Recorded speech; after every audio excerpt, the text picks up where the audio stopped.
తాజా అంశం చూస్తున్నాం. రాష్ట్రానికి మరో విమానాశ్రయం రానుంది. దశాబ్దాలుగా ఎదురుచూస్తున్న వరంగల్ ఎయిర్పోర్ట్కు కేంద్రం గ్రీన్ సిగ్నల్ ఇచ్చింది.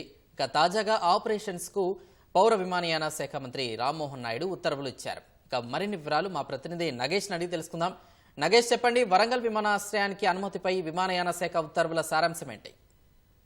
మామునూరులో నిర్మించి తలపెట్టిన విమానాశ్రయం అభివృద్ధి, అదేవిధంగా వాటికి సంబంధించిన ఆపరేషన్స్ కోసం కేంద్ర ప్రభుత్వం గ్రీన్ సిగ్నల్ ఇచ్చింది. ఇప్పటి వరకు ఉన్నటువంటి అంటే గతంలో శంషాబాద్ ఎయిర్పోర్ట్ లో ఉన్నటువంటి 150 కిలోమీటర్ల వరకు మరో ఎయిర్పోర్ట్ ఉండకూడదని ఉన్నటువంటి ఆ షరతును తొలగిస్తూ కేంద్ర ప్రభుత్వం ఉత్తర్వులు జారీ చేసింది. మామునూరు ఎయిర్పోర్ట్ అభివృద్ధి నిర్వహణకు అనుమతి ఇచ్చినట్టుగా కేంద్ర పౌర విమానయాన శాఖ ఎయిర్పోర్ట్ అథారిటీ ఆఫ్ ఇండియాకు అధికారికంగా లేఖ ఇచ్చింది. ఇప్పటికే సుమారు 1000 ఎకరాల వరకు మామునూరులో భూమిని సేకరించారు. వాటికి సంబంధించిన ప్రక్రియ అంతా కూడా మొదలైంది. అయితే శంషాబాద్ ఎయిర్పోర్ట్ నిర్మించినప్పుడు 25 ఏళ్ల వరకు అక్కడి నుంచి వాయు మార్గంలో 150 కిలోమీటర్ల వరకు మరొక ఎయిర్పోర్ట్ ఉండకూడదని ఒక ఒప్పందం ఉంది. ఆ ఒప్పందం హైదరాబాద్ ఇంటర్నేషనల్ ఎయిర్పోర్ట్ కు అదేవిధంగా కేంద్ర ప్రభుత్వం మధ్య జరిగిన ఒప్పందంలో ఆ క్లాజ్ ఉండడం వల్ల కొంత ఆటంకం ఏర్పడింది. దానికి సంబంధించి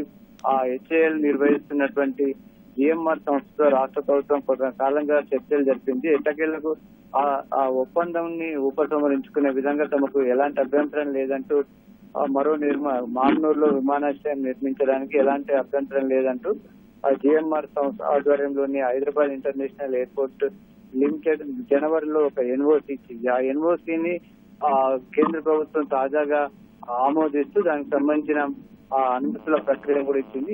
ఈ అనుమతుల ప్రక్రియతో రాష్ట్రంలో మరో ఎయిర్పోర్ట్ కు ముందడుగు పడినట్లేనని రాష్ట్ర ప్రభుత్వం భావిస్తుంది. వీటికి సంబంధించిన మిగతా పనులన్నీ కూడా వేగవంతం చేయడానికి సులువవుతుందని మంత్రులు కొండా సురేఖ, అదేవిధంగా కోమటిరెడ్డి వెంకటరెడ్డి కూడా చేశారు. దీని మీద త్వరలోనే ఒక సమీక్ష నిర్వహించి ఆ పనులన్నీ కూడా వేగవంతం చేయడానికి ఏర్పాట్లు చేస్తున్నట్టుగా చెప్తున్నారు.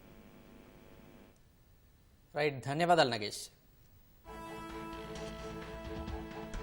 ఇక ఇదే అంశం సంబంధించి మరింత సమాచారం మా ప్రతినిధి రవిచంద్రన్ అడిగి తెలుసుకుందాం. రవిచంద్ర, చెప్పండి, వరంగల్ విమానాశ్రయానికి కేంద్రం అనుమతి లభించడం పట్ల స్థానికుల స్పందన ఏంటి? వరంగల్ మామునూరు ఎయిర్పోర్ట్ అభివృద్ధికి కేంద్ర ప్రభుత్వం అందించడం సర్వత్రా హర్షాతిరేకాలు వ్యక్తం అవుతున్నాయి. నిజంగా వరంగల్ వాసుల కళ, అలాగే రాష్ట్ర ప్రజల వాసుల కళ ఇప్పటి వరకు కేవలం శంషాబాద్ ఎయిర్పోర్ట్ ఉంది. ఇప్పుడు వరంగల్ లో మామునూరు ఎప్పటి నుంచో ఉన్నట్టు పునరుద్ధరించినటువంటి ఎయిర్పోర్ట్ కు ఎప్పటి నుంచో పునరుద్ధరించాలని నగర వాసులంతా కూడా కోరుతున్నారు. వారి కళ నెరవేరిందని కూడా చెప్పాలి. వరంగల్ జిల్లా ఇది మామునూరు ఎయిర్పోర్ట్ నిర్మాణంలో ఇది ఒక కీలకమైనటువంటి ముందడుగుగా చెప్పొచ్చు. మామునూరు ఎయిర్పోర్ట్ అభివృద్ధికి కేంద్ర ప్రభుత్వం అనుమతిస్తూ, అంటే అక్కడ ఆపరేషన్స్ కూడా కేంద్ర పౌర విమానయాన శాఖ అనుమతించింది. దీనికి సంబంధించి అయితే ఇప్పటికీ గత ఏడాదికి కూడా ఎయిర్పోర్ట్ విస్తరణ కోసం ఎయిర్పోర్ట్ పనులు ప్రారంభించడానికి అనేక ముందడుగు చర్యలు చేపట్టారు. అలాగే ఎయిర్పోర్ట్ విస్తరణకు అవసరమైనటువంటి 253 ఎకరాల భూసేకరణకు రాష్ట్ర ప్రభుత్వం 205 కోట్లను కూడా ఇటీవల మంజూరు చేసింది. ఎయిర్పోర్ట్ నిర్మాణానికి సంబంధించి డిజైన్ తో కూడిన డిపిఆర్ కూడా సిద్ధం చేసింది. అలాగే మొత్తం ఈ 253 ఎకరాల భూమిలో కొంత రన్వే విస్తరణ, టెర్మినల్ బిల్డింగ్, అలాగే ఏటీసీ, నావిగేషనల్ ఇన్స్ట్రుమెంట్ ఇన్స్టాలేషన్ విభాగాల కోసం కూడా నిర్మాణాలు చేపడుతున్నారు. ఎప్పటి నుంచో వరంగల్ వాసుల కళ నిజంగా అంటే ఇప్పటికీ కళ సాకారం అయిందని చెప్పాలి. హైదరాబాద్ తర్వాత వరంగల్ అతి పెద్ద నగరం.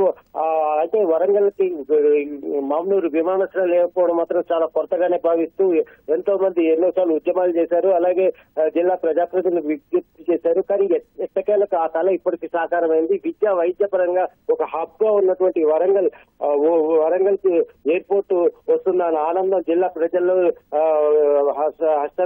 జిల్లా ప్రజలతో కూడా హర్షాతిరేకాలు వ్యక్తం చేస్తున్నాయి. నగరం అభివృద్ధికి ఇది కీలకమైన ముందడుగా చెప్పాలి. ఇప్పటికే ఇక్కడ అనేక విద్యా సంస్థలు ఉన్నాయి, వైద్య సంస్థలు ఉన్నాయి, అలాగే ఐటీ సంస్థలు కూడా ఉన్నాయి. కానీ ఎయిర్పోర్ట్ లో కూడా మొత్తం తీరని కొరతగానే ఉంది. అలాగే టెక్స్టైల్ పార్క్ నిర్మాణం చేసినా కూడా అక్కడికి పరిశ్రమలు రావడానికి ఎయిర్పోర్ట్ లేకపోవడంతో పరిశ్రమలు రావట్లేదు. దీంతో ఇకపై ఈ ఎయిర్పోర్ట్ విమానాశ్రయం రావడంతో వరంగల్ అభివృద్ధిని వరంగల్ శరవేగంగా అభివృద్ధి చెందుతుంది. అలాగే జిల్లా ప్రజాప్రతినిధులు మంత్రి కొండ సురేఖ, ఎంపీ కడియం కావ్య, ఇతర జిల్లా ఎమ్మెల్యేలంతా కూడా దీనిపై హర్షాతి రేఖలు వ్యక్తం చేస్తూ ఇటు కేంద్రానికి అలాగే రాష్ట్ర ముఖ్యమంత్రి రేవంత్ రెడ్డి కూడా కృతజ్ఞతలు చెప్తున్నారు. ఇక త్వరలో ఈ ఏదైతే సేకరించాల్సిన భూమికి సంబంధించి పరిహారం ఇవ్వడం రైతులకు అలాంటి ప్రక్రియ చాలా వేగంగా పూర్తి చేసి త్వరలో నిర్మాణ పనులకు కూడా శంకుస్థాపన చేయనున్నారు. రైట్, ధన్యవాదాలు రవిచంద్ర.